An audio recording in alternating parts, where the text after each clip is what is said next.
A new political storm is brewing, one that could rewrite the rules of the game itself. Talks of a possible no-L or no election scenario is now being floated through a supposed Constitutional Assembly or CONAS, raising the prospect of extending the terms of the president and senators by up to 3 more years. Though it's said to be a move that could leave a stink and stain on the Marcos administration. At the same time, the hunt continues for Senator Bato de la Rosa, even as new details emerge on how he managed to leave the Senate premises.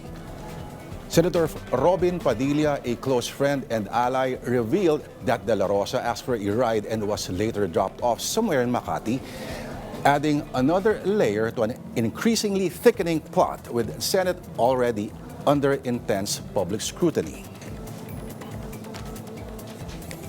Good evening, you're watching Political Beat. I'm Lourdes de Vera. Is something big brewing inside government?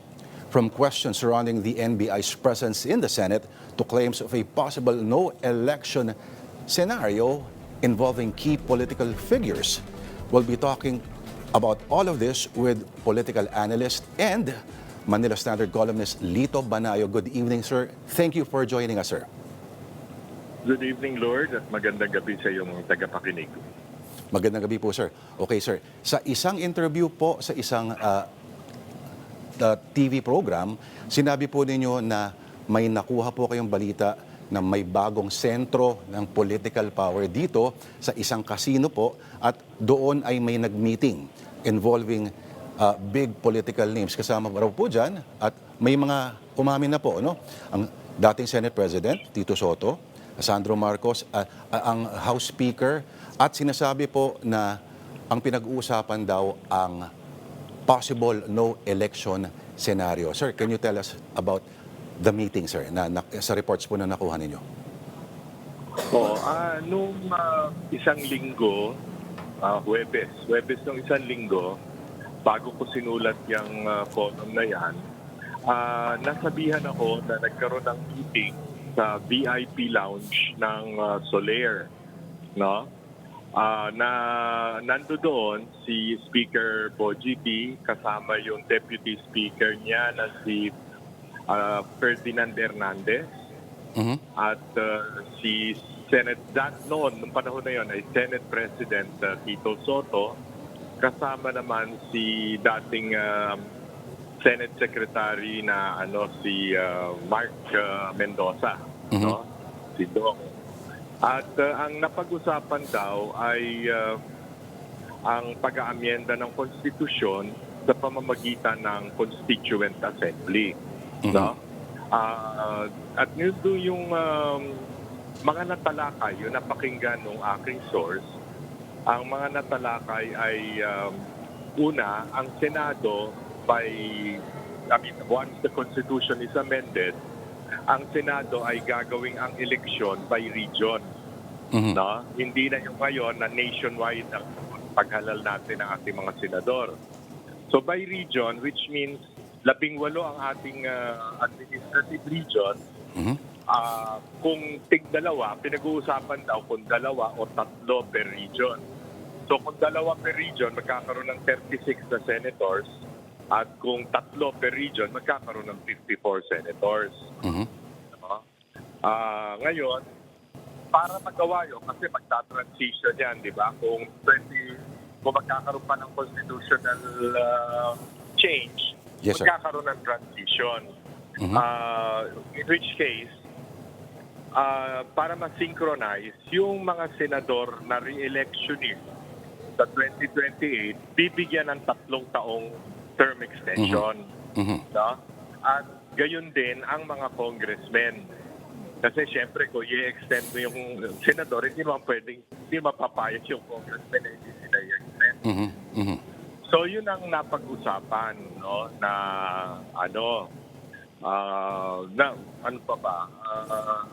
basically yun ang narinig, no? Yun ang nabanggit sa akin ng aking source.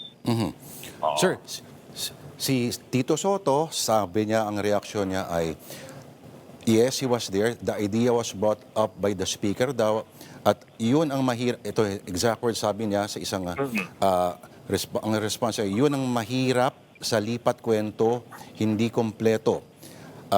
I simply said, I will ask my colleagues what they think of the idea.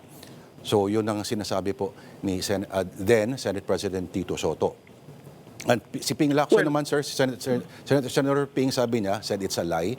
But you said, sir, that you would name your source if the story was denied. If the story was denied, hindi naman dinideny ni Senate President, dating Senate President Soto. No? At saka, I also want to tell you and inform the public, hindi lang ako ang pinagsabihan ng source. Oh. No, siyam kami. Bali siyam kami. Na kasama doon isang incumbent congressman, isang incumbent governor, no, at mga private people na private sector. I mean, mga taga-private sector, mga businessmen or professionals, no. At kaya naman ako nagsumulat nung column ko at after that na-interview nga ako. Ang tingin ko kasi bakit kami, hindi lang ako, bakit kami pagsasabihan o pagsisiwalatan ng ganoong impormasyon kung yun ay private, kung basta confidential, di ba? Na huwag sanang ipapublicize. At wala naman nagsabi, hindi naman sinabi na huwag kong ibubunyag o huwag kong isusulat. Alam naman nung kausap ko na ako'y manunulat, meron akong column sa Manila Standard at paminsan-minsan ako'y na-i-interview.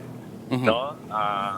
So, I took the liberty of writing about it. And aside from that, I confirmed it with 3 other congressmen, no? Na wala doon sa meeting na yon. Wala sa meeting na yon. Yung 3 congressmen na kausap ko, kinonfirm na kumakalat na yung usap-usapan na yon sa loob ng Congress, ng lower house, no? At kung matatandaan mo, Lord, months ago, I think 4 January yata pa yon, si Deputy Speaker Ronnie Puno, tinropose niya openly na magkaroon ng, pero yung kanya ay constitutional convention, di ba? Magkaroon daw ng halalan para sa delegates to the constitutional convention at palitan na or amyendahan ang kasalukuyang saligang batas. No. Pero mahal daw, Sir Lito, mahal daw yun.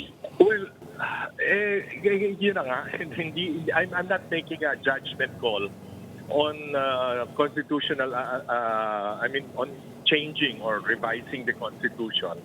Because miski ako, sa mga dati kong sinusulat, pabor ako sa pag-amyenda ng Constitution. No? Kasi nga, madami, 40 years na halos yan di ba? At nagbago ang mundo, napakabilis ang pagbabago ng mundo within the last 4 decades.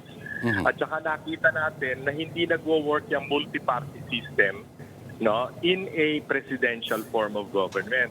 Kasi nga nangyayari, yung mga political parties natin, flags of convenience na lang yan Wala namang ideolohiya nagbabind dyan, walang anything. Kaya palipat-lipat yan. Pag nagpalit ang presidente, lipat dito sa ganitong partido kung saan tingin nila mas malakas sa presidente, di ba? O dati yung Liberal Party, napakadami. Ngayon, 3 na lang yata sa Kongreso ang Liberal.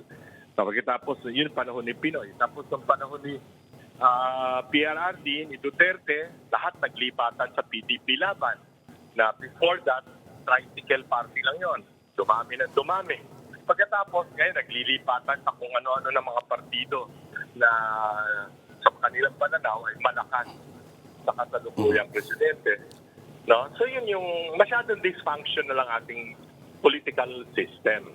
No? And no matter how we look at it, no, sabihin natin one of the reasons why our economy is not improving as much, no, is precisely because our political system is very chaotic, no, ang gulo-gulo.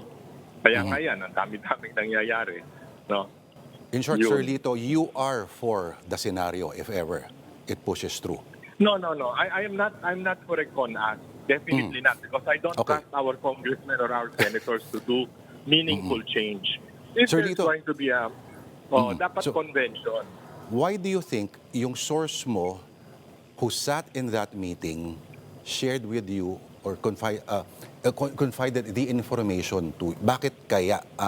At pwede mo kaming bigyan kahit konting clue lang kung sino yung source mo. Siya ba ay politiko? Politiko Siya ba din.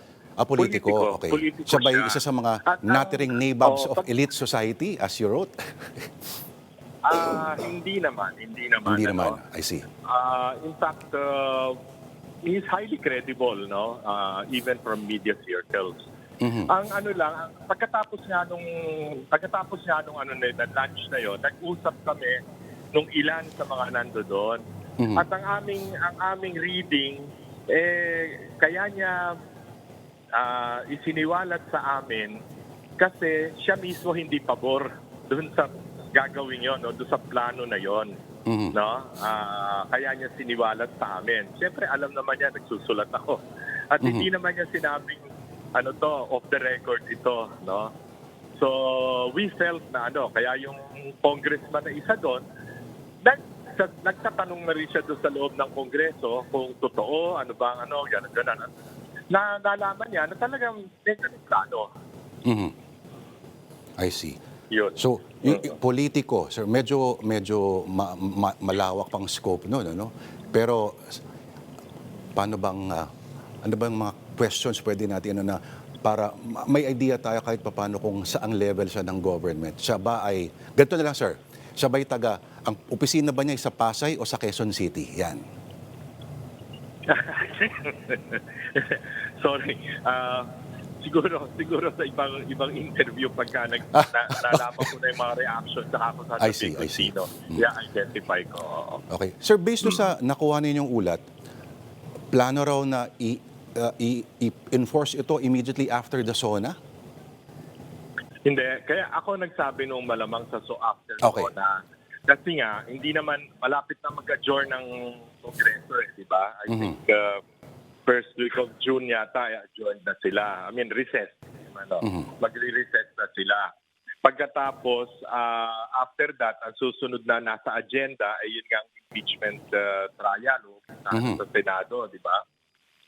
So, ang tingin ko nga, after that, ang next major event would be the President's fifth SONA. So, malamang after the fifth SONA na, I'm not even sure kung baka si Pangulo mismo, BBM, ang sabihin ito sa SONA, di ba? I mean, that is always possible, no? Na siya mismo mag-propose. Sir, I don't know if you've gone through or nakita niyo na po yung latest survey ng Pulse Asia regarding trust or distrust in the President conducted from Feb 27 to March 2 this year lang. Yung may sabi ng isang interpretation, may sharp class divide daw at mostly the dissatisfaction with the President is not driven by a single national concern.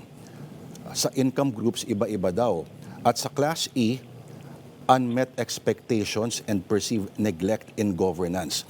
So sir, kung itatahi itong, kung kumalat ang kwentong ito, at itatahi natin dito sir sa survey na reading sir, ano po kaya ang basa po ninyo rito sir? Well, kaya nga sabi ko sa iyo kanina, Lord, ang basa namin o ilan sa amin na nag-usap pagkatapos ng revelation na yun, ang basa namin, tinotos sa amin yung information because yung nagsiwalat, feeling siya pabor o nag-aananganin siya kung I mean, if this plan will prosper or should prosper, no? Kasi nga, para sa ordinaryong mamamayan, and I'm not referring only to the E-class or the D-class, pati yung mga middle class. Katulad natin, Lord, no? I mean, middle class, we're the working middle class, no? Pero ako retired na. Pero yung mga working middle class na nakikitang yung kanilang income na pinaghirapan, unti-unting nauubos dahil ang inflation ay hindi masawata, no? All of a sudden, we're all worried about our future or the future of our next generation, di ba? because of what's happening in the economy. And I'm sure you will agree with me that good politics is a function of good economics. Pag ang tao nagugutom, no? Sabi nga ni Erap dati, hungry stomach knows no law, no? Ano yan eh?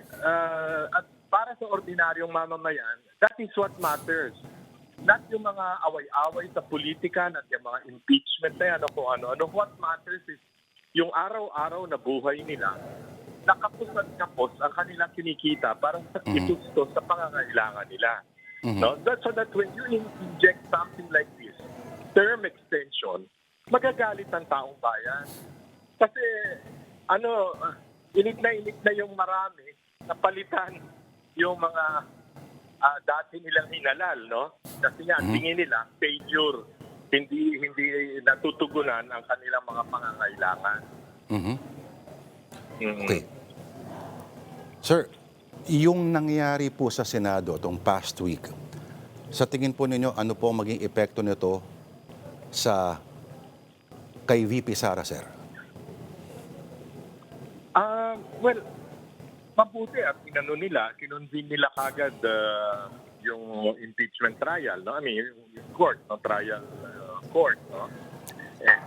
And batay sa nabasa natin o narinig natin kahapon, meron na silang schedule na balangkas para sa pag-hear ng impeachment trial. So everything will depend on the conduct of the trial, no? Bagamat alam natin na marami dahil malaki yung bar, di ba? 16 votes para ma-convict, di ba? And that 16 of 2/3 of 24, regardless of whether nandyan si Bato o wala dyan si Bato, it's still 16 ang kailangan. Medyo mahirap talaga yon. From a political standpoint, that is all well nigh impossible. Pero, depende nga rin sa how the prosecution will present its case and how the defense will be able to deconstruct the claims of the prosecution. So, makikita natin. Siyempre, karamihan, halos lahat ng Pilipino ay interesado sa mangyayaring yan. I see. Okay, babalik ako doon, sir, sa issue po nung sinabi po ninyo doon sa mga nangyayari. Binanggit po ninyo, why do you say that this Bayside Casino is the new center of political gravity? Alam natin na doon nag-meeting di Avance, no? Yung kasalukuyang administrasyon, pero ano ang meron, bakit kaya doon ginanap yung kanilang meeting at ang may-ari ba ng Bayside Casino na yon ay something at stake doon sa pag-meeting na yon, sir? Hindi, kaya ako sinabing new center of political gravity. Kasi laging doon nagmi-meeting ang mga big shots sa gobyerno. No? Pati yung mga dating opisyal ng pamahalaan ngayon at pati na rin yung mga present na opisyal. Gustong-gusto nila doon nagmi-meeting. For whatever reason, I do not know. No? And of course, hindi public knowledge naman na ang may-ari ng casino hotel na yon ay malapit sa kasalukuyang administrasyon. Yes, sir. No? Yeah, isang negosyante, sabihin natin na ang kanyang negosyo ay something to do with ports. Ayan. At nasa listahan siya ng Forbes magazine. Ang mga negosyo niya ay na importante ang gobyerno dahil sa regulatory capture. Yes. Pagka strictly regulated by government. No, Okay, whether sir. it's ports, infrastructure, or whatever. Sir, may isang mag-attempt pa ako one more time. Ito bang source ninyo ay nasa group chat ng kamustahan or wala? Hindi ko alam. Alright. Ngayon ko lang narinig yung group chat na yan. Oo. Or yung isa sa mga pinagtampuhan or mga nagtampo dahil hindi sila kinamusta. Pero okay talagang, at least I tried. Sa aking mga producers, at least I tried. Alright. Thank you for your time. Thank you, sir. Thank you. Maraming salamat po, sir. Salamat din, Lord. All the best. Thank you. Yan po ang political analyst and columnist na si Lito Banayo. Alright, more political developments ahead on Political Beat.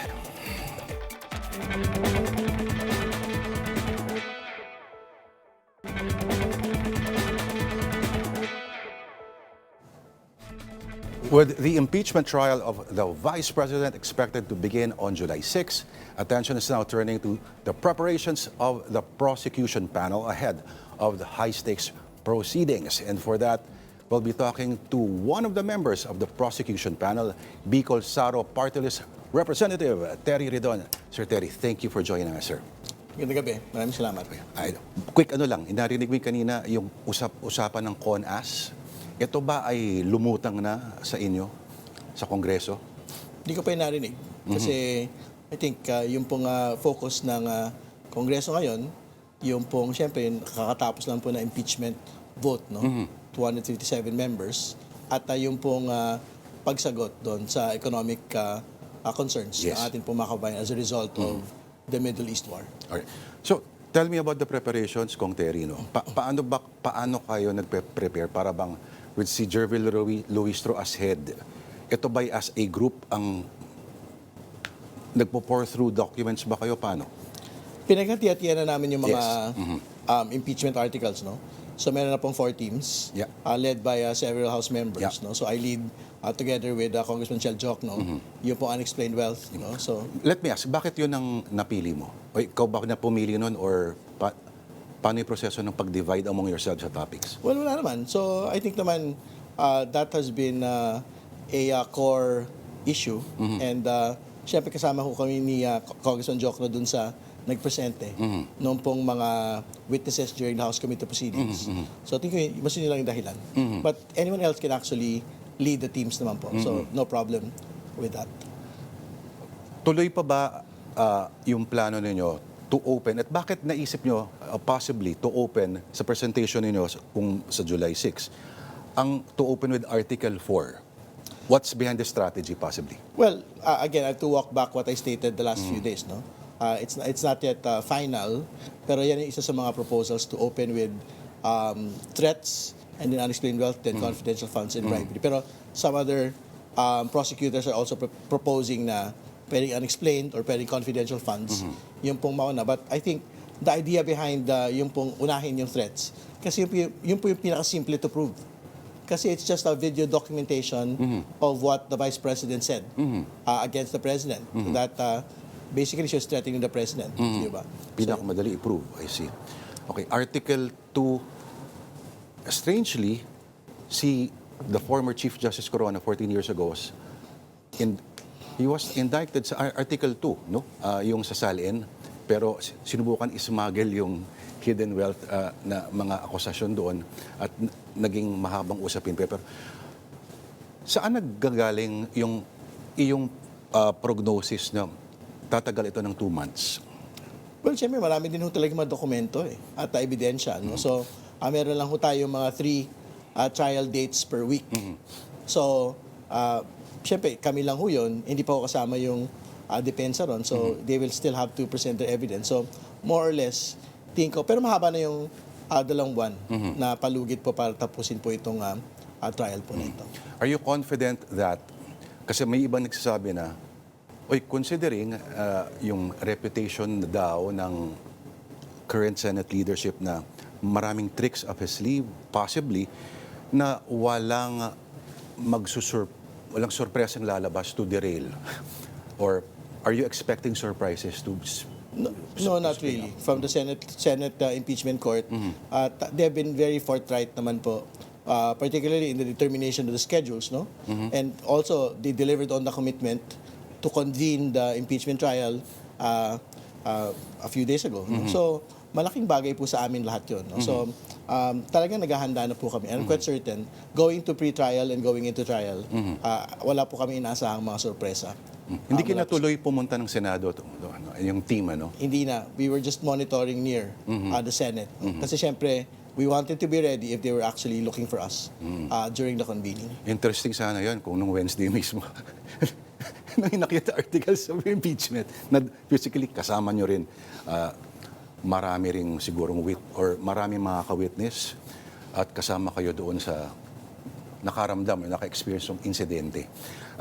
Okay, so 2 months ang iyong tingin. May tanong ako, bakit pinakakonti yata ang mga prosecutors doon sa Article 4?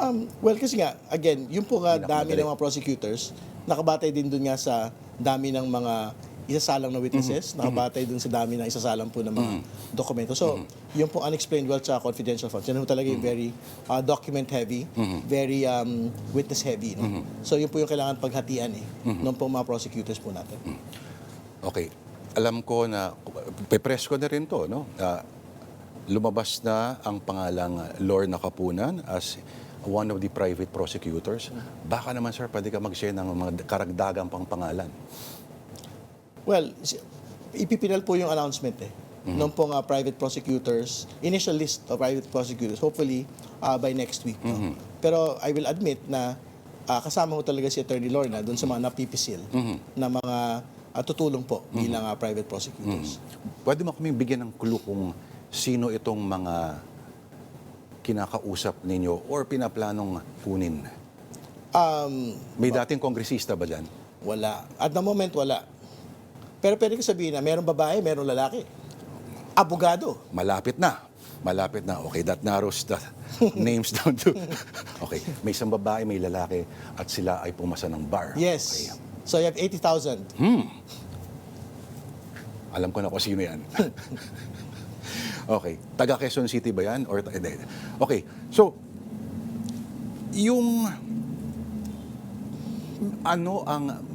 Hindi ko alam kung tinitingnan ninyo yung dating naging performance ng House prosecution 14 years ago sa Corona impeachment. But meron ba kayo tinitingnan ng mga leksyon na posible nyong nakuha or mga do's and don'ts from that experience? Hindi, alam mo, from the election of the prosecutors, wala kami ginawa kundi mag-meeting at magbasa at manood. Pinapanood namin the entire video nung pong Corona impeachment trial tsaka nung pong Estrada impeachment trial. No? So, I think one of the more important lessons there is really to be prepared doon sa pagharap po sa Senate impeachment court. So, Kapag tinanong ko halimbawa ng isang senator judge, kung ilan exactly yung ipipresente yung witnesses, sino-sino, at ilang piraso ng evidence, ready kayo? okay, dapat. Pero ipipinal yan pagdating po ng pre-trial. No? I see. So, I will give you a number by the time that we get to pre-trial. At kung ano yung mga evidence yung pwede i-present. Tama I po. see. Marami nagtatanong kung beyond doon pinakita nung Justice Committee hearing sa mga salin, mga amounts and everything, hindi pa pala yun ang kompletong picture. Well, yan po yung basically baseline list no? Nung po mga dokumento at witnesses po natin. Pero may mga dagdag pa. So for example, yung BIR box. No? So I think that we will have to decide whether to unseal it or not. No?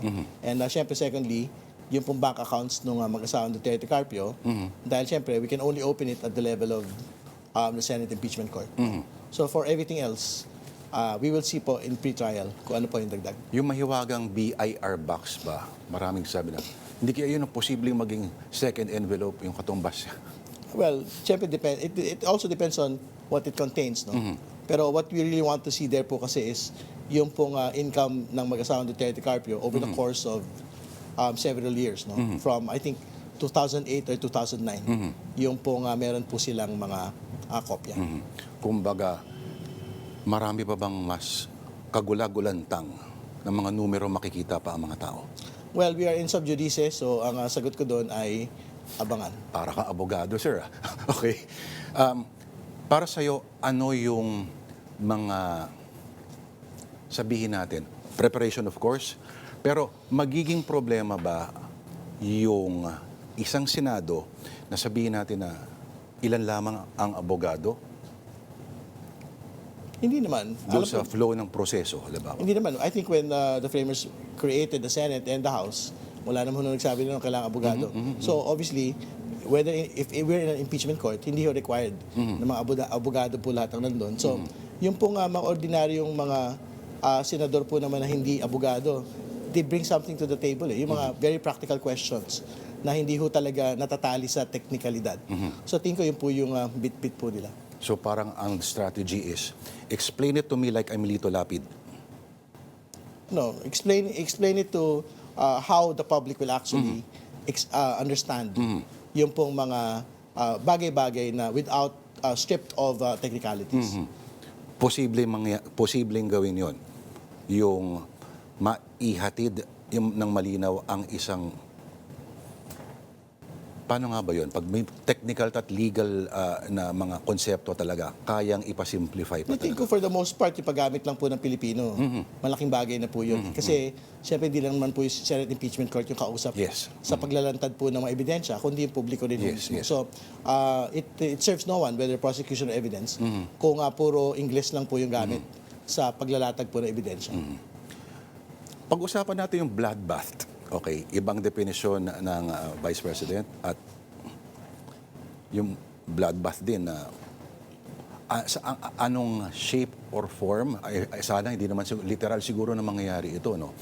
Pero ano yung pinaka, let's say, madugong bahagi nitong buong prosesong ito, sir? Well, ang pinakamadugong bahagi ho talaga yung, siyempre, yung paglalantad ho ng mga ebidensya. No? Particularly po yung mga numero. Kasi yun po yung kailangan ipaunawa sa mga kababayan ho natin. Ano, what do the numbers actually mean? And how can they actually relate to these Yes. particular numbers? Ang sabi nila, sa sobrang abstracto at sobrang dami ng decimal places ng mga numero, parang hindi na makarelate ang ordinary Pinoy na, my God, may isang tao na may gantong karaming pera. Parang is beyond imagining. Sa point ng prosecution, ito ba ay kayang i-translate na ilang bigas ang pwedeng bilhin nito, ilang school ang classroom, ilang eskwelahan? Kasama yun. Kasama yun dun sa, siyempre, pagpapaliwanag po no, ng bagay po nito. Pero ang totoo naman ho, tingin ko, yung mga numero kayang unawain po ng ordinaryong tao yan. Kasi ultimately, ang iisipin lang ho nila, ganun pala talaga karami yung pera. Tapos, hindi rin ganun karami yung pera ko. Ganun lang naman ho kasimple yung pag-unawa doon eh. Parang this in comparison, you in comparison to me. Para pong ganun. Paano mo ina-navigate din, alam natin na, at aminado marami na isang malaking factor dito, dati kasi camera lang ng mainstream media, ngayon may camera na ng social media. Paano mo ina-navigate yung ganong klaseng mga challenges, sir? Well, ultimately, it is based on truth, no? And evidence. No? So, irrespective of whether it's in media and social media, kung bitbit mo naman ho yung actual na dokumento, yung actual na numero, bitbit mo yung katotohanan, and then you will rise and fall based on those numbers. Hindi ba? So, we will let the nation decide on who is telling the truth. Okay. High or low, yung chances ng, of course, yung chances of conviction at this stage, sir? Natingin ko naman ho, based on the evidence that we have, malaki naman po yung chance to convince po yung Senate Impeachment Court. So, yun po. And the public has seen it in the House proceedings. So, tingin ko naman po, we will be able to convince 16 senator judges on our conviction. Ikaw ba, halimbawa, agree ka ba if ever payagan ng Senado na bumoto online? Well, siyempre, ultimately sila may papasya, no? Diyan po sa bagay na yan. Pero binabanggit ko na rin naman po nitong nakarampa na mahalaga po na makilatis po ng senator judges personal eh. Yung po mga witnesses, documents at ebidensya. So, mahalaga po talaga na talagang andun ho sila. Not just during the voting but also during the presentation of evidence. Meron bang instruction sa inyo si House Speaker, Boji? Wala naman ho. I think yung binabanggit lang naman ho niya is talagang gawin ho yung tama at ipresenta ho kung paano ho dapat pinipresenta yung po mga ebidensya. Saan kayo nag-convene ng prosecution team, sir? Within Congress lang, within House. There's a dedicated area para po doon sa mga meetings po namin. May group chat, nagkakamustahan din pag may... Alright. So, sir, okay, last question na lang. What should the public watch for once the trial formally begins? Well, they should watch for all the details po of the proceedings. No? Pero very important ho yung participation po ng publiko dito. Huwag ho natin iwanan lang sa mga politiko ito po impeachment trial kasi katulad ng binabangkit ko, tukol po sa ating lahat itong laban po na ito. Okay, yung apat na articles of impeachment, confident kayo na hindi na kailangan bawasan yon. Unlike yung nung 14 years ago kay Corona ay from 8 nag-propose na bawasan ng 3 pa. Well, it's something that we can decide on when we get to pre-trial. Pero even if we go the entire length of proving the 4 articles naman po, it's something that we can still do. Alright. On that note, sir, alam ko, pinagbigyan mo kami. Maraming salamat. Alam ko kahit masama ang pakiramdam ninyo. Thank you, sir. Salamat sa pagkamusta. Gandang gabi. Kamustahin niyo rin ako. Alright. Bicol Saro Party List Representative Terry Ridon, one of the members of the House Prosecution Panel. Thank you, sir. Maraming salamat. Alright. More political developments ahead on Political Beat.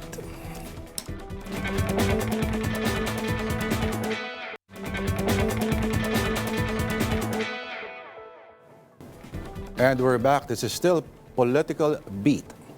Alright, makakausap natin ang ating mojo sa Senado, ang mobile journalist, Merrimon Reyes. Merrimon, kapapasok lang na balita. Can you tell us about itong nangyari ngayon? Oo, Lord, yung Field Investigation Bureau ng Office of the Ombudsman, nagrekomenda sila ng filing of plunder and bribery charges against Senator Rodante Marcoleta. Kasama rin yung ibang mga involved dito. And this is stemming doon sa pagtanggap niya January last year ng campaign contributions totaling to 75 billion pesos. Actually, around January 2025, ito na umuoy namin din ito ni Senator Marcoleta. Pero kasi yung naging investigation ng COMELEC during that time, wala sila naging recommended charges dahil yung non-disclosure naman sa SALN ni Senator Marcoleta, hindi naman siya considered na election offense. Pero may mga investigator on the side naman of the Office of the Ombudsman na sinasabing kailangan maging accountable itong si Senator Marcoleta. Lalo't hindi lang daw simpleng 75 million pesos ito, it might already be a show of corruption. So kasama dito si former Quezon City 2nd District Representative Mike Defensor and two others who donated to Marcoleta. So kung titignan natin yung nakalagay kasi doon, respondents would be Senator Rodante Marcoleta, private individuals Michael Tan Defensor, Joseph Arias Espiritu, and Aristotel Baluyot Viray be indicted for plunder. So currently, we're still waiting for comment mula sa camp ni Senator Marcoleta. Alright. Previously, COMELEC sinabi na kumbaga ay kinlear na siya ng COMELEC several months ago, di ba? So, ito yon almost the same yung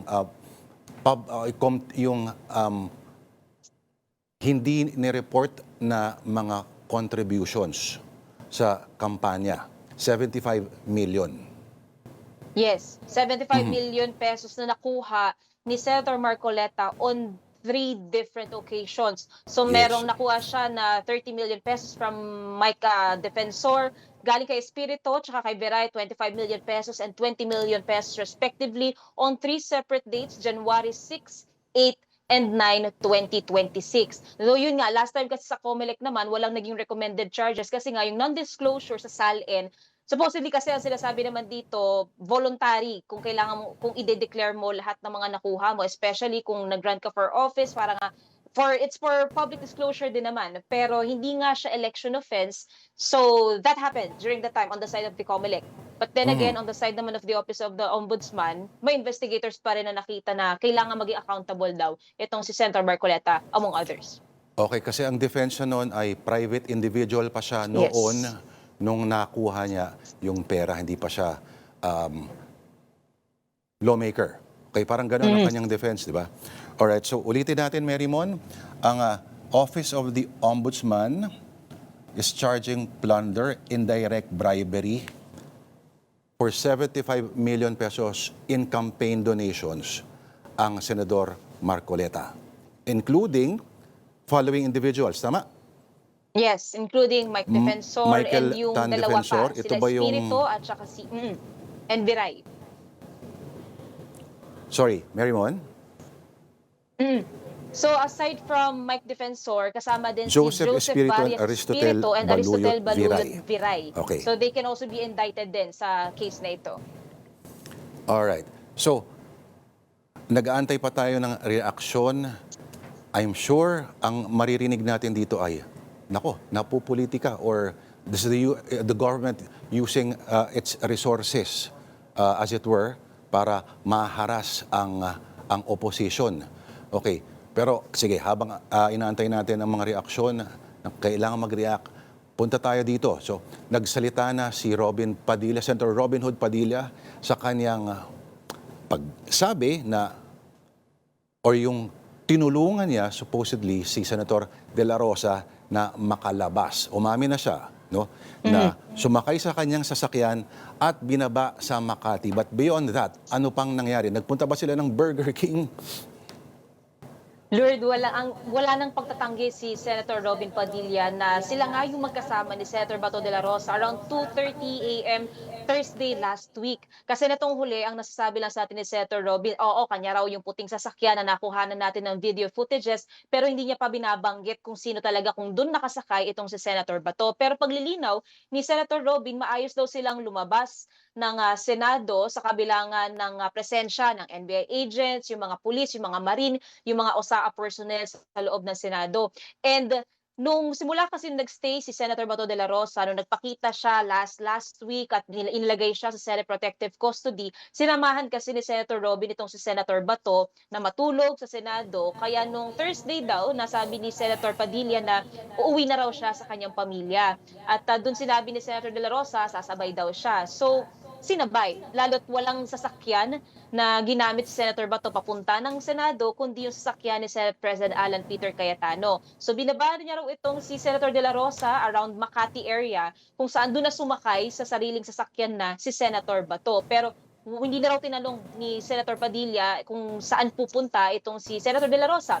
And naniniwala itong kampo ni Senator Robin na hindi raw pugante si Senator De La Rosa, lalo't pat ang pinagbabasehan daw nito ay yung charges na batid nga ng arrest warrant from the International Criminal Court na sinasabi nga nila. Foreign court ito at going back ever since last year nung umuugong nga yung arrest warrant na ito, ang inilalaban ng kampo ni Senator Bato ay yung pagka-question sa jurisdiction ng ICC at ang nais nga nila respetuhin daw muna ang proseso ng mga lokal na korte sa bansa. While sinasabi naman ni Senator Bato kapag dumaan naman daw ito sa lokal, handa raw siyang harapin ang mga ito. Pero as of this day, hindi pa natin nakikita muli si Senator Bato. Lord. Okay. Ang ebidensya lang natin, ang makakasabi lang kung ano mga nangyari, of course, nilabas na, no? Pero okay, ang akusasyon ng Senate Sergeant at Arms General Aplasca ay splice daw itong mga pinakitang video ng DILG at ng PNP. Pero, Marymon, may mga unreleased pa ba na mga CCTV video? So far kasi, Lord, ang nasabi rin ng liderato nila Senate President Alan Peter Cayetano, ibinigay na raw nila yung mga hinihingi na CCTV footage, while may iba pa raw na nangihingi nito and nakikita rin naman na may timestamps ito. Pero ang kiniklaim ni General Aplasca, splice daw yung videos to show the narrative na walang pang-aataking nangyari sa Senado during those hours, during those days, Wednesday and Thursday last week. And ang sabi pa ni General Aplasca, bigyan na daw sila ng konting panahon dahil may ilalabas daw sila na full documentation or documentation ng kung ano nga ba yung nangyari during those times. May full documentation, but does that involve other versions of the CCTV footage? Well, Lord, that we will wait kasi pag naglibot ka naman sa Senado, sa mga kanto naman, may mga CCTV camera. So, we're yet to see kung meron pa bang hindi nako-corroborate into the narrative kasi nakita naman natin doon sa may papuntang side ng GSIS complex, yung video footage nga ng mga ahente within the Senate premises, yung mga OSA personnel, yung mga marine. So, kung sakali man na meron pang ibang mailalabas si General Aplasca, it may either corroborate it with the narrative or add another narrative to the story. Okay, did Senator Padilla say anything about Secretary Remulla's presence on that fateful night? So far, Lord, wala pa. Pero ang sinabi naman daw, meron naman kasing assurance na hindi naman daw nila aarestuhin si Senator Bato during those times. They were actually there para tulungan na masecure yung lugar. And during those times din kasi, nag-FB Live din si SP Cayetano at sinasabi niya nga, pupunta si Secretary Remulla, kaya yung mga personnel daw, yung mga marine, papasukin, tutulungan daw sila to help secure the peace and order sa loob ng Senado. And during those times naman, wala rin naman tayo nakita na pang-aaresto, pwera na lamang doon sa kiniklaim nga na the reason why pushing forward daw yung NBI sa loob ng Senado ay para nga sa paghahanap din dito kay Senator Bato. Oh, Marymon, ito bang past few days pumapasok pa yung staff ni Senator De La Rosa? Tuloy-tuloy pa rin ang operation. Same naman ito nung November last year, mula nung hindi nagpapakita physically si Senator Bato de la Rosa, yung operation ng kanyang opisina, ng kanyang staff ay tuloy-tuloy pa rin. That's why yung sinasabi, yung merong ethics complaint nga against Senator Bato, ang gusto nga nun magkaroon ng no work, no pay scheme. Pero since nagkaroon ng kudeta, nagkaroon ulit ng shuffling ng positions or committee chairmanship, aalamin pa natin kung anong mangyayari nga ba doon sa complaint against Senator Bato. On the other hand, yung motion din ni Senator Rodante Marcoleta naman para sa virtual participation sa session or later on sa impeachment trial, pending din ito sa Committee on Rules. While pending pa to and waiting to be rolled on to the session floor, nasabi naman ng minority senators na haharangin daw nila ito. Okay, minority kasi, kumbaga, ito ay not in their favor. Pero ang current majority na sinasabi nga na medyo brittle pa at medyo fragile pa yung hold sa minority, no, ay pabor para sa kanila kasi this would refer to Senator Bato de la Rosa being able to vote na online. Ibig sabihin, kahit physically hindi present, kahit saan siya kahit Burger King Cotabato o Burger King kung saan branch man, ay pwede siyang bumoto. Halimbawa. And Lord, kasi ang pinagbabasehan din nila dito, kung sakali raw, sabi pa nga ni Senator Ping Lacson on that note, kung patutungkulan daw sa impeachment trial, yung sinasabing virtual voting or participation, hindi daw dapat sa ordinaryong regular session lang sa plenary ito pagdidiskusyonan.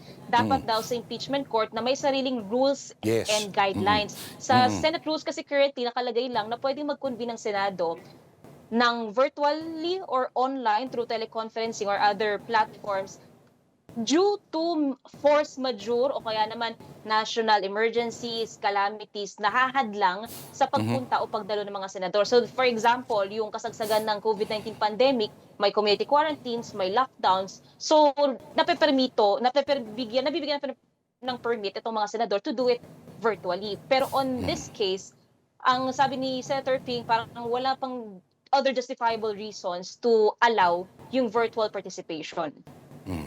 Okay, Mary Mon. Okay, tama. Sinabi ni Senator Ping na nangyari lang yon kasi force majeure. Walang choice noong pandemic, no? Kailangan gawin yon. Pero ito, ibang usapan ito. Okay, shift ako ng konti. May kinalaman pa rin. Okay na ba yung mga senador na nagkaroon ng tensyon kasi dahil sa kawalan ng kumustahan nga, mamaya kita kakamustahin, Mary Mon, ha? Oo, sa text lang. Okay na ba sila? Has the smoke cleared?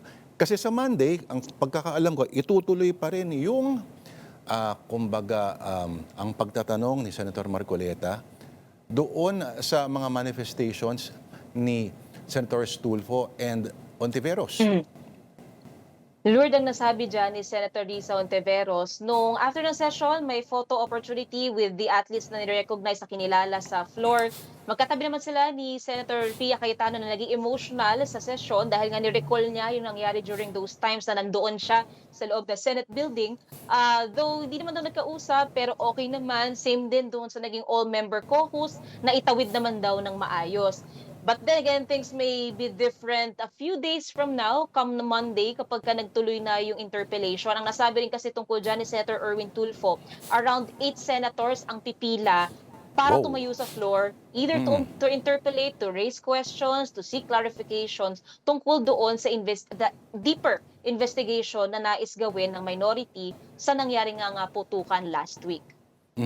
Ang pagkakaintindi ko, Mary Mon, ay they want to interpolate yung sinabi ni Senadora Ontiveros. Yung privilege speech kasi yun ni Senator Risa. Yes. Una kasi nag-manifest si Senator Erwin Tulfo tungkol nga doon sa kakailanganing clarity, investigation. Sinegunduhan nito ni Senator Raffy Tulfo who now wants comprehensive training for the Office of the Sergeant at Arms Personnel. And then yung privilege speech ni Senator Risa Ontiveros na sinasabing kailangan ng paglilinaw, moving forward, hindi raw pwedeng kumilos lang ang Senado na para bang walang nangyari ngayon. Ang tinatanong niya raw dito, yung posturing ng institution. Lalo Yes. marami nagtanong, marami naghahanap ng accountability on that note. Yung iba sinasabi, maganda sila Senator Tito Soto, okay daw, Committee of the Whole para maimbestigahan talaga to in totality. May ibang mga senador naman, for example, Senator Sherwin Gatchalian, maganda rin daw magkaroon ng independent fact-finding bodies para maging fair ang kalalabasan ng investigasyon. So, that and possibly other matters related to the speech, pwede ang matalakay Monday next week. So, kaya ko tinanong yung kung kamusta na sila kasi kung medyo humupa na yung tensyon, i-interpellation and considering si Senator Marcoleta pag nagtanong ay very pointed at very sharp, ano? Ibig sabihin, posibleng mabuhay pa ulit yung mga tensyon ng ganun. Hindi malabo, Lord, kasi kapag may privilege speeches o kaya naman may interpellation, nabibigyan talaga ito ng oras on the floor. Either kung kakayanin na siya sa session na araw na yon o kung kakailanganin mag-pause muna, ipagpapatuloy the next day, may capacity sila to speak on the matter. So kung ngayon medyo kalmado pa sa Senado, pwedeng sa Monday, dahil nga dinefer muna Ang sabi kasi ni SP Cayetano, baka raw abutin ng anong oras. May ibang Yes. pending legislative matters pa, administrative matters na kailangan bigyan ng oras. Kaya saving everything until Monday, pwedeng makita natin kung paano magpo-prosper ngayon yung interpellation plus yung mingling ng Correct. senador sa isa't isa. Since ngayon may usapan pa rin ng coup d'etat, yung charges nga kay Senator Marcoleta, still the absence of Senator Bato, and many others na pwede pang mag-transpire. Ayun nga lang, ang lumalabas pa nga dito, may claims pa raw na may tsa-tsa na napag-uusapan sa minority. Senator Erwin Tulfo debunked this yesterday, wala raw ganun. Ang dami-dami pa raw kailangan atupagin sa Senado, ang dami daw mga pending na legislations na hinihintay ng mga tao. Kaya, again, we'll find out more kapag nasa session na tayo ulit next week. Aabangan natin ang susunod na kabanata which happens on Monday. Maraming salamat sa iyong ulat. Mamaya na lang ang kumustahan ng ating mobile journal sa Senado. Merimon Reyes. Thank you, Merimon.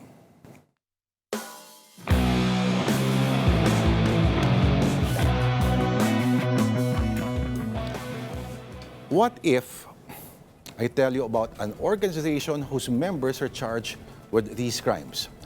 Plunder, malversation of public funds, corrupt practices, election fraud, direct and indirect bribery, graft, technical malversation, murder, double murder, illegal possession of firearms, crimes against humanity, market manipulation, inside trading, misleading disclosure. 2 have actually seen prison time, one of which has been jailed twice for 2 separate crimes. There's also one who was kicked out of 5 committees when he was still a congressman. And all this is just a partial list. No, we're not talking about a violent gangster rap group. I dare you to show me even the most violent death metal band, or the most bloodthirsty gang with a member wanted by the International Criminal Court. As to the aforementioned crimes, they will all defend themselves and cry they were all simply victims of politics. Ladies and gentlemen, this is the Senate of the Republic of the Philippines, for which we spend at least 80 billion pesos yearly just to maintain. Maintenance lang yan. If you claim that you're not feeling that in terms of benefits or brilliant legislation, then at least be glad for the entertainment. Recent columns and editorials have pressed on this question: is the present Senate still worth preserving? Whatever happened to the usual adjectives we attach to the chamber, like august, noble, wizened, and many others you'd normally stick to such names as Rojas, Tanyada, Jokno, Recto, Laurel, and other intellectual and moral heavyweights from another age, a bygone age.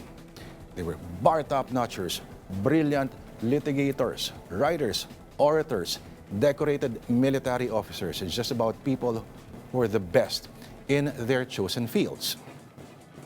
So, is the upper chamber of the present Congress at the nadir of its reputation? Some surveys are showing real bad numbers at this point. And are the numbers bound to get worse? All we can say about the Senate, at least for now, is this: once upon a time, the cradle of presidents. Now, it's the theater of the absurd. And that's the political beat this Friday, 22nd of May. I'm Lourdes de Vera. Thank God it's Friday and enjoy the weekend.